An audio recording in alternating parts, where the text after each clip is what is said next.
Mona Lisa अपनी mysterious smile और तैरती निगाहों के लिए शायद दुनिया की सबसे जानी मानी पेंटिंग है। लेकिन इस आर्ट वर्क के अंदर आपको जितना दिख रहा है उससे कहीं ज्यादा कहानियां छिपी हुई हैं। बारीक डिटेल्स से लेकर माइंड ब्लोइंग कॉन्स्पिरेसीज तक, आइए देखते हैं दा विंची के इस मास्टरपीस के सबसे गहरे राज। पेंटिंग्स के क्रेजी हिडन सीक्रेट्स में घुसने से पहले आइए पहले समझते हैं कि आखिर इतनी फेमस क्यों है। लियोनार्डो दा विंची ने यह पेंटिंग 1503 से 1507 के बीच बनाई थी, लेकिन इसे रेनेसां आर्ट के एक क्लासिक एग्जाम्पल के रूप में तभी पहचान मिली जब सदियों के बाद एक स्कैंडल सामने आया। 1519 में दा विंची की मौत के बाद इस पेंटिंग को फ्रांस के राजा फ्रांसिस प्रथम को बेच दिया गया था और लूवर में रखा गया था, जहां आज भी ये लटकी हुई है। 1911 की गर्मियों में विंसेंजो पेरोगिया नाम का एक यंग इटालियन व्यक्ति, जिसे म्यूजियम ने प्रोटेक्टिव ग्लास केस बनाने के लिए काम पर रखा गया था, पेंटिंग को अपनी शर्ट में छुपाकर वहां से बचकर भाग निकला।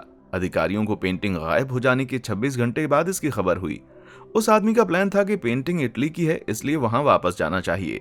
मीडिया में इसको लेकर 28 महीनों तक बवाल मचा रहा और तभी समाप्त हुआ जब आखिरकार मोनालिसा को ढूंढ लिया गया और 1913 में लूवर में फिर से रख दिया गया। बहाली के बाद पहले 2 दिनों में पेंटिंग को 1 लाख लोग देखने आए। आज 8 मिलियन से अधिक लोग रोज इसे देखने आते हैं, लेकिन बहुत कम लोग जानते हैं कि इस पेंटिंग के राज कितने गहरे हैं। आने वाले 10 राज आपको हैरान जरूर कर देंगे। छुपा हुआ पेट। मोनालिसा का झुका हुआ सर और शर्मीले क्रॉस किए हुए हाथ लगभग सभी को याद हैं, लेकिन कुछ लोगों का मानना है कि इस फेमस स्टांस में आपकी कल्पना से ज्यादा कुछ छुपा हुआ है। कई लोगों ने अनुमान लगाया है कि उसके नाजुक हाथ इस बात को छुपा रहे होंगे कि वो वास्तव में प्रेग्नेंट थी। हालांकि दा विंची के रहस्यमय सिटर की पहचान विवादित है, लेकिन सबसे ज्यादा स्वीकार किया जाने वाला अनुमान यह है कि वो फ्लोरेंटाइन रेशम व्यापारी फ्रांसिस्को डेल जियोकोंडी की पत्नी लीजा गेरार्डनी थी। कनाडा के वैज्ञानिकों ने 2006 में इस पेंटिंग की एक बड़ी 3D इमेज बनाने के लिए विशेष तरह की इंफ्रारेड स्क्रीन का इस्तेमाल किया और यह अनुमान लगाया कि बम्प असल में उसके ड्रेस के नीचे हो सकता है। पेंटिंग के रंग समय के साथ गहरे हो गए हैं, लेकिन स्कैन करने से पता चलता है कि उसके सिर और कंधों पर एक हल्का सा ट्रांसपेरेंट घूंघट लिपटा हुआ था, जिसे आमतौर पर इटली में रेनेसां के दौरान वहां की प्रेग्नेंट औरतें पहनती थीं। कपड़े का ये टुकड़ा, जिसे ग्वारनेलो के नाम से जाना जाता है, पहले एक शॉल या स्कार्फ माना जाता था, लेकिन इसी तरह के एक स्कार्फ को सैंड्रो बोटिसेली के पोर्ट्रेट ऑफ स्मेरिल्डा ब्रैडनी में भी देखा जा सकता है, जिसमें रेनेसां जमाने की एक प्रेग्नेंट लेडी ने भी इसे पहना हुआ था। ये लीजा डेल जियोकोंडो थ्योरी का भी सपोर्ट करता है, क्योंकि फ्रांसिस्को लियो के पिता के दोस्त ने शायद 1503 में अपने दूसरे बेटे के जन्म का जश्न मनाने के लिए अपनी पत्नी के पेंटिंग को शुरू किया था। रात की रानी। मोना की पहचान पर हर कोई सहमत नहीं है और कुछ सट्टेबाजों का मानना है कि पेंटिंग में दिखाई गई महिला महान होने के बजाय बस एक साधारण वेश्या थी। ये सब उसके बालों या विशेष रूप से उसके चेहरे के आसपास के बालों की कमी से पता चलता है। कई लोगों ने ध्यान दिया कि दा विंची की ऐतिहासिक सुंदरता बेढंगी है। इसमें कोई आईब्रो, यहाँ तक कि आंखों की पलकें भी नहीं है। ये भी पता चलता है कि उस समय की वेश्याओं के लिए चेहरे पर इतने कम बाल रखने का फैशन था। माना जाता है कि उसके चिकने रूप ने उसकी एकटक नजर को और अधिक सुंदर बना दिया था, जिससे ये पता चलता है कि लोग आज भी उससे इतने आकर्षित क्यों होते हैं। इस थ्योरी को मानने वालों ने इस बात पर भी जोर दिया है कि उसके बाल उसके कंधों से ढीले लटके हुए दिखाई देते हैं, जो कि यकीनन किसी भी क्लासी इटालियन लेडी के स्टाइल नहीं है। इंफ्रारेड रिसर्च से पता चला है कि शायद उसके बालों के एक हिस्से को एक चिगनॉन में पिन किया गया था। वो घूंघट से ढका हुआ था, जो उस वक्त शादीशुदा औरतों में बहुत प्रचलित था। तो ये भी हो सकता है कि शायद वो रात की रानी नहीं थी। गायब आईब्रो। मोना की मुस्कान पर सबसे ज्यादा डिबेट हुई है। उसके बाद सबसे ज्यादा सवाल इस बात पर उठे हैं कि उसकी ना तो आईब्रोज हैं, ना ही आईलैशेज। दशकों से आर्ट एक्सपर्ट्स इस बात को लेकर परेशान हैं। क्या हम वास्तव में ये मान लें कि अगर ये लीजा डेल जियोकांडो है तो उसकी आईब्रो ही बेवजह गायब है? 2007 में पास्कल कोटे नाम के एक फ्रेंच इंजीनियर और इन्वेंटर ने इस रहस्य की गहराई से तलाश की और एक चौंकाने वाली बात खोज कर ली। मोनालिसा की पहले आईब्रो हुआ करती थी। कोटे ने पेंटिंग की कुछ एचडी तस्वीरें लेने के लिए एक डिटेल कैमरा का इस्तेमाल किया और उन्हें 24 गुना बड़ा किया। उन्होंने बाईं आंख के ऊपर एक सिंगल ब्रश स्ट्रोक का खुलासा किया। उनका मानना है कि वो कभी एक छोटा बाल था। ये इस बात का इंडिकेशन है कि दा विंची ने पेंटिंग में इन डिटेल्स को शामिल किया था। ये डिटेल्स खराब देखरेख के चलते और समय के साथ धुंधली होती गई पेंटिंग की वजह से दिखाई नहीं देती, जिससे अब हम उनको नहीं देख पाते। इसका सबूत जॉर्जिया वसारी की बुक लाइव्स ऑफ आर्टिस्ट में पाया जा सकता है, जो उसी समय के आसपास लिखी गई थी जब लियोनार्डो पेंटिंग कर रहे थे, जिसमें मोनालिसा की मोटी आईब्रो होने का जिक्र है। या तो वसारी एक भयानक आर्ट क्रिटिक थे, या फिर दा विंची की सबसे प्रसिद्ध पेंटिंग अब वो नहीं है जो कि कभी हुआ करती थी। लियोलिसा पेंटिंग की दुनिया में सबसे फेमस लेडी की पहचान के बारे में सबसे अनोखी थ्योरीज में से एक ये है कि वो औरत ही नहीं थी। असल में एक मजबूत दावा है कि मोनालिसा एक सेल्फ पोर्ट्रेट है, जिसका मतलब है कि औरत का ये यूनिवर्सल सिंबल वास्तव में दा विंची का बनाया हुआ खुद का पोर्ट्रेट है। मोनालिसा को लंबे समय से थोड़ा बाइसेक्सुअल दिखने वाला माना जाता है।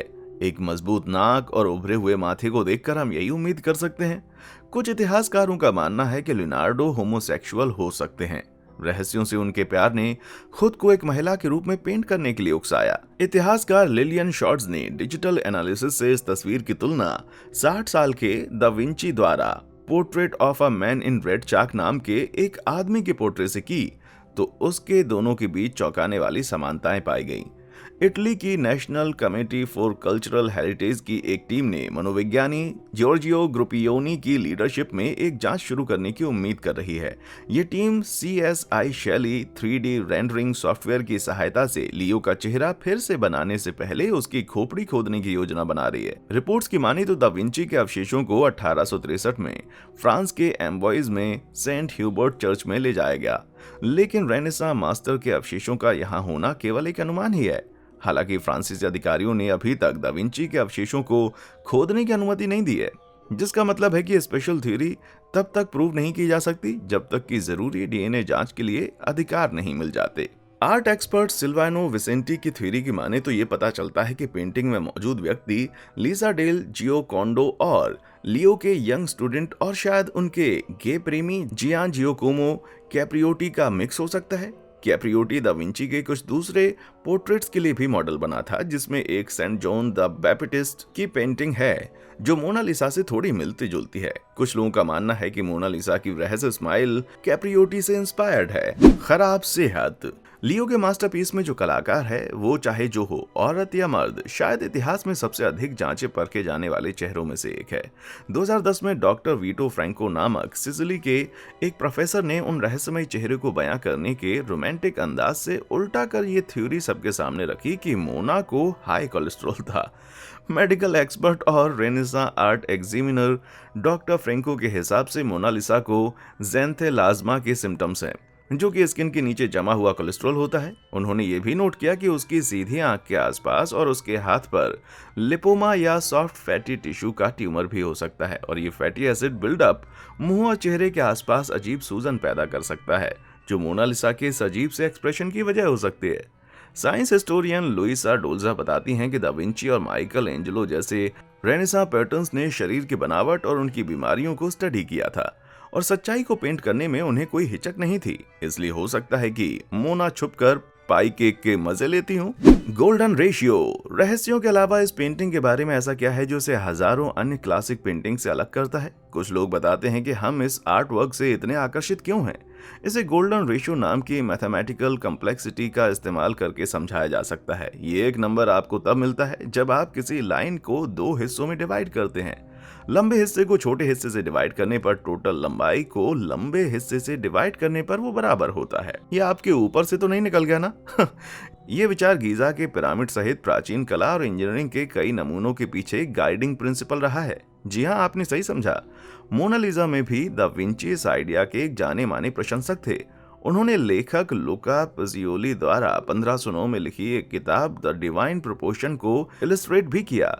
क्रिटिक्स का दावा है कि मोनालिसा को टुकड़ों में बांटकर न केवल उसके चेहरे और चारों ओर की पूरी पेंटिंग में गोल्डन रेशियो के उदाहरण पाए जा सकते हैं, जिसका मतलब है कि उसके हाव भाव पूरी तरह से उस रेशियो में डिवाइड किए हुए हैं।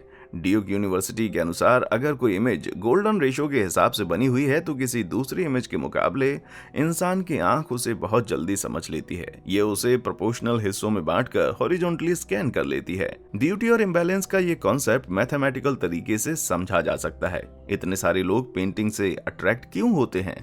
गायब होती मुस्कान। मोनालिसा की जादुई मुस्कुराहट को समझाने के लिए कई थ्योरी सामने आई हैं, जिसमें एक ये दावा है कि दा विंची उसे पेंट करते समय एक चुटकुला सुना रहे थे। लेकिन कई लोगों का आर्ग्यूमेंट है कि उसकी मुस्कान उतनी अलग नहीं है जितनी हम सोचते हैं। प्रोफेसर मार्गरेट लिविंगस्टोन ने यहाँ तक दावा किया है कि परेशान करने वाला ये चेहरा ना तो मुस्कान है और ना ही मुंह बनाया हुआ है, बल्कि दोनों है। ये इस पर डिपेंड करता है कि आप उसे कैसे देखते हैं। वो बताती हैं कि जब हम पेंटिंग में उसकी आंखों या और जगहों पर ध्यान टिकाते हैं तो मुस्कान असल में उससे कहीं ज्यादा सरल लगती है, बजाय उस चेहरे पर ध्यान देने के जो थोड़ा सा सुस्त दिखाई देता है। इसके लिए शायद लो स्पेशली फ्रीक्वेंसी नाम की चीज जिम्मेदार है। ये वो प्रोसेस है जिससे कोई भी वस्तु एकदम हमारे फोकस में आ जाती है जब हम उसे बीच से देखते हैं, जबकि साइड से देखने पर धुंधली नजर आती है। मुस्कान का रहस्य ये है कि ये लो स्पेशल फ्रीक्वेंसी के नीचे दबी हुई है, इसलिए जब आप इसे अपने सामने से नहीं देख रहे होते तो ये हमेशा खुश दिखाई देती है। इस सच के बावजूद कि इंसान की आंख के बारे में ऐसी समझ अभी भी सदियों दूर ही थी, दा विंची उस आकर्षक मुस्कान से हमारे नजरिए को बदलने में कामयाब रहे।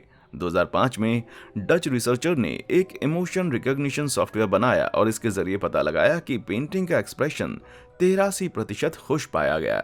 आह कहिए, ऐसा लगता है कि मोनालिसा की मुस्कुराहट के पीछे निश्चित रूप से कोई कारण है, लेकिन उसकी मुस्कान इतनी मद्दी क्यों है? इसके पीछे भी कोई वजह हो सकती है। 1993 में मैरीलैंड के आर्ट एक्सपर्ट और डेंटिस्ट जोसेफ बोरोस्की ने दा विंची की पेंटिंग को स्टडी किया और एक परेशान करने वाली बात का पता लगाया। मोना टूथलेस हो सकती है। बोरोस्की के अनुसार वो एक ऐसे व्यक्ति के अजीब एक्सप्रेशन दे रही है जिसने अपने सामने के दांत खो दिए हों। जोसेफ बोरोस्की उसके मुंह के चारों ओर विजिबल स्कार टिश्यू को भी हाईलाइट करते हैं, जिसे दूसरों ने दावा किया है कि ये धीरे धीरे पेंट खराब होने की वजह से है। 2017 की एक नई खोज के अनुसार लेखक मार्टिन कैंप और ग्यूसे पलंती का दावा है कि लीजा घिरार्दनी अपनी शादी से बहुत दुखी थी। उनका सुझाव है कि घिरार्दनी को फ्लोरेंस भेज दिया गया था और 15 साल की उम्र में फ्रांसिस्को डेल जियोकोंडो से शादी करने के लिए मजबूर किया गया था। क्या इसका मतलब ये हो सकता है कि वो घरेलू हिंसा का शिकार रही हो?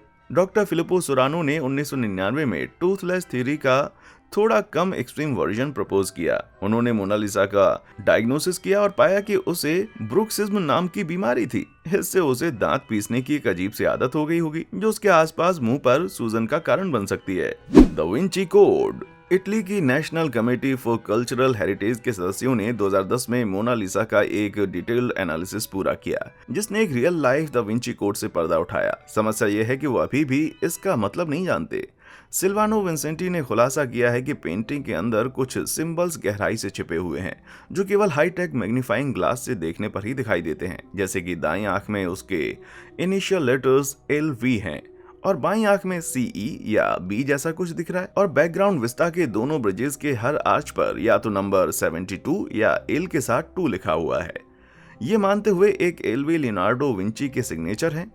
एक्सपर्ट निश्चित रूप से ये नहीं कह सकते कि दूसरे अक्षरों का क्या मतलब है। इसके अलावा पेंटिंग में बारीक दरारें भी हो सकती हैं, जैसा कि लूवर ने ऑफिशियली बताया था। दा विंची अनोखे नंबर्स और सिंबल्स के प्रति जुनूनी होने के लिए जाने जाते थे। उन्होंने मोनालिसा के फेमस होने से पहले ही इस पर विशेष जोर दिया था और इसे अपनी जिंदगी के अंतिम वर्षों में एक अलग बॉक्स में हमेशा अपने साथ रखा। कौन जानता है, शायद दा विंची वास्तव में कब्र के अंदर से कुछ कहने की कोशिश कर रहे हैं। कितनी लीजाएं हैं। 2015 में आर्ट क्रिटिक्स दंग रह गए जब फ्रेंच साइंटिस्ट पास्कल कोटे ने अपनी खोज का खुलासा किया। असली मोनालिसा इस फेमस मास्टरपीस के पीछे छिपी हो सकती है। 2004 में इसे एक्सेस करने के बाद कोटे ने लेयर एप्लीकेशन मेथड नाम की एक विशेष तकनीक का उपयोग करके पेंटिंग की छानबीन करने में 11 साल बिताए और दावा किया कि उन्होंने उसके नीचे एक पूरी तरह से अलग गुप्त तस्वीर को खोजा है। इस तकनीक में पेंटिंग पर तेज चमकीली रोशनी डाली जाती है और कैमरा डिवाइस के साथ परछाइयों का डिटेल मेजरमेंट लिया जाता है, जिसे बाद में विशेष सॉफ्टवेयर का उपयोग करके मैप किया जाता है। कोटे ये देखने में माहिर थे कि पेंटिंग की परतों के बीच क्या चल रहा है और उसका क्रेडिट जाता है एक मुश्किल रिफ्लेक्टिव लाइट तकनीक को।